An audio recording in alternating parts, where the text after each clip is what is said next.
Mermaid est un acronyme anglophone qui signifie Motor Event Recorder of Municipal and Industrial Data. Toutes les informations qui sont affichées proviennent de deux types d'informations. La première, c'est la dimension du puits, qui peut être de formes différentes.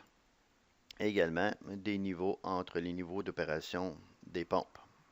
Donc, ceux-ci peuvent être calculés à partir du haut du puits, du bas du puits, ou encore indiquer la distance entre les niveaux. Et la seule autre information qui est entrée, c'est quoi la grosseur des capteurs de courant qui se trouvent avoir été utilisés pour enregistrer le courant de ces pompes-là, ou encore pour la tension si on a utilisé un capteur de tension. C'est tout. Tous les autres résultats que vous allez voir découlent directement de ces paramètres-là qui ont été rentrés. Notre premier rapport, c'est un rapport qui donne un bon sommaire de ce qui se passe à l'intérieur de la station d'horlogeage. Sur ce rapport-là, en plus d'indiquer c'est de quand à quand que les données furent accumulées, on voit c'est quoi les distances qui sont utilisées. En plus, on voit le courant que chacune des phases a enregistré et qui est ensuite envoyé au logiciel Mermaid. Si vous utilisez l'enregistreur Mermaid, alors vous aurez du courant sur les trois phases. Si vous utilisez les enregistreurs Volycalc VS ou Volycalc RT, à ce moment-là, seulement une phase est enregistrée et donc les trois phases seront égales, puisqu'on suppose que les deux autres phases vont utiliser exactement le même courant. Si un enregistreur de tension a été utilisé avec l'enregistreur Mermaid, à ce moment-là, vous verrez c'est quoi la tension qui alimentait la station pendant que l'enregistrement des données. Ceci est possible seulement pour les stations ayant deux pompes ou moins, puisqu'il y a trois entrées, trois phases sur l'instrument. Et ici, on a trois pompes, donc il ne reste plus d'espace pour l'enregistreur de tension. Dans les données qu'on indique, il y a le nombre d'heures de fonctionnement, le nombre de démarrages et la quantité d'événements suspects. On suppose qu'une pompe devrait fonctionner ou arrêter pour plus de 10 secondes. Si ce n'est pas le cas, on va indiquer que c'est suspect. Ça devrait être normal à l'opérateur de passer peut-être une fois par semaine pour vérifier que les pompes fonctionnent correctement. Si c'était le cas, à ce moment-là, le nombre d'événements suspects serait probablement le même sur chacune des pompes. Et ici, on parle d'un événement qui est suspect pour une durée de 10 secondes. Si on avait mis 20 secondes, à ce moment-là, on aurait découvert que le, le nombre d'événements suspects devient beaucoup plus élevé. Je vais rapetisser ça ici. On se fera avoir la quantité de kilowatts utilisés par les pompes. On a la capacité des pompes qui ont été calculées basées sur une moyenne du nombre de calculs qui a été fait. Donc, par exemple, si on dit que la pompe 2 a une capacité de 52,42 litres par seconde, 52,42 est la moyenne de 1900 calculs de débit pour cette pompe-là. Donc, ça devrait être relativement précis. Ensuite, lorsqu'on connaît la capacité de la pompe et son temps de fonctionnement, on est capable de savoir combien la pompe a pompé. On connaît son nombre de kilowatts qu'elle a utilisé. Donc, on est capable de trouver l'efficacité énergétique de la pompe, soit le nombre de litres pompés par watt d'électricité utilisée. La pompe qui pompe la plus grande quantité de litres par watt est donc la plus efficace. Si on avait utilisé que la pompe la plus efficace pour pomper tout l'eau qui a passé dans cette station, on aurait sauvé combien d'argent? On aurait sauvé par année 3024 $, soit 24% de l'électricité qui a été dépensée dans cette station-là a été directement dans la poubelle à cause de l'inefficacité des deux autres pompes, comparée à la pompe numéro 3. Et malgré ça, ça ne veut pas dire que la pompe 3 est efficace. On n'a rien dit que c'est la plus efficace des trois. La plupart des rapports que MaidMap génère peuvent être sauvés en format PDF, en format Word ou en format Excel. Ce que vous allez voir, c'est exactement ce qui est ici. Donc, c'est très facile de faire profiter de confrères de travail de ce que vous avez découvert à l'intérieur du logiciel Mermaid. Une deuxième analyse qu'on fait, c'est puits-débit. Je vais rapetisser ceci. On peut facilement voir que les pompes alternent correctement une pompe à l'autre. Donc, c'est la façon de vérifier que tout se passe comme il faut au niveau de l'alternance entre les pompes. On peut vérifier ici que la pompe numéro 2 a fonctionné pendant 8 minutes 32, ensuite arrêté pendant 2 minutes 44 avant que la pompe 3 démarre pour 2 minutes 9 et ensuite s'est arrêté encore pour 3 minutes 19 avant que la première démarre. On voit c'est quoi la quantité d'eau qui sera avoir traversé le poste pendant que la pompe fonctionnait, quel était le débit d'entrée pendant cette période-là et également le débit pompé calculé pour cette pompe-là à ce cycle-là. Quand que je mentionnais avant que la pompe avait un certain débit et que c'était la moyenne de 1900 calculs, ceci est un des calculs. Si on veut voir c'était quoi les événements normaux qu'on a rencontrés, on n'aurait qu'à cliquer sur l'entête d'une des colonnes pour la trier selon cette colonne-là. Donc, on peut voir ici tous les événements de 1 seconde et plus. On peut également constater qu'il y a certains événements qui sont quand même dans la nuit, plusieurs d'ailleurs. Donc, on peut supposer que l'opérateur de la station d'horlogeage n'a pas passé à 2 heures du matin pour vérifier si les pompes fonctionnaient correctement. Si je veux replacer mes données dans l'ordre chronologique, j'ai seulement à cliquer sur date et ensuite je peux descendre et voilà. Ici, je vois que j'ai un événement. Les pompes ont alterné correctement. Malheureusement, la pompe n'a fonctionné qu'une seconde avant que le cycle continue. Donc, puis je peux constater que c'est pas toujours à la pompe 1 que ça arrive. Des fois, c'est à la pompe 3.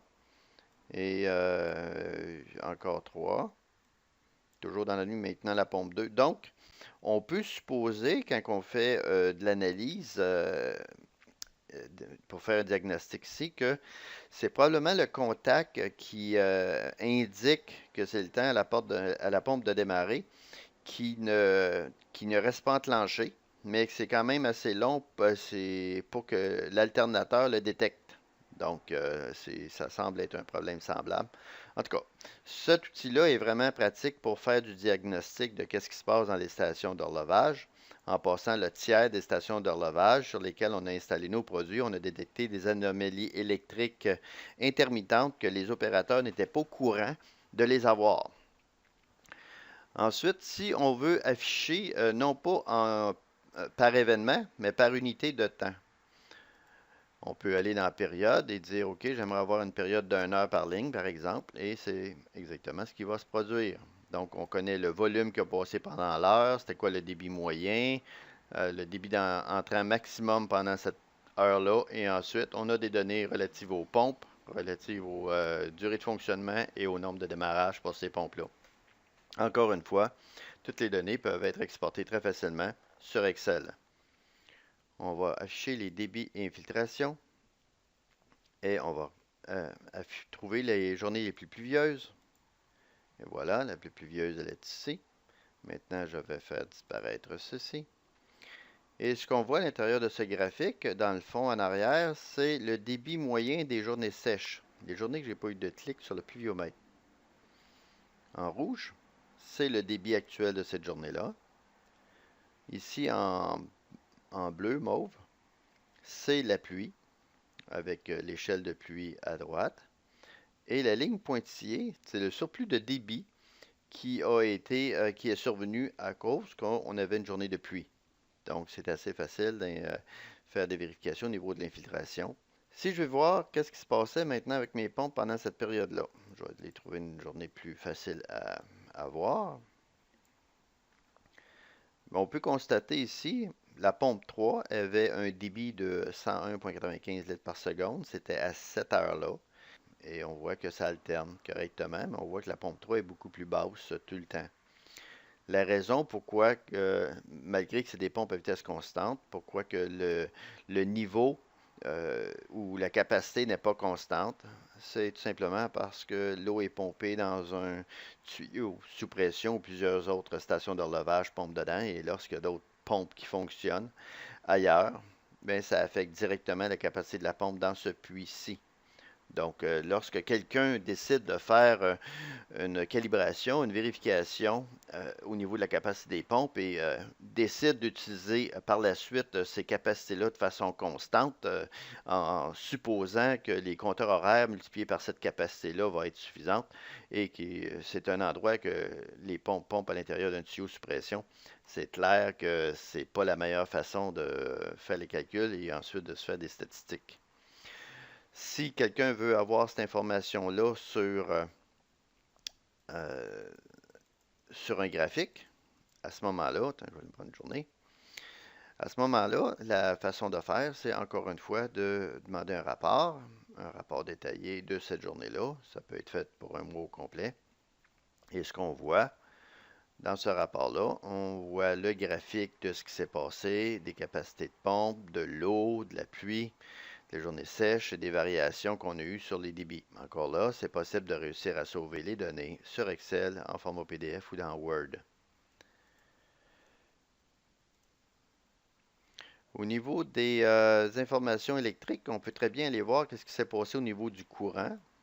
Lorsqu'on décide de vraiment zoomer beaucoup, on est capable de voir la pointe de démarrage au niveau du courant et ensuite pour chacune des phases, lorsqu'on est relié à un Mermaid, à un enregistreur Mermaid, on peut voir le débalancement qu'on rencontre sur chacune des phases, une par rapport à l'autre.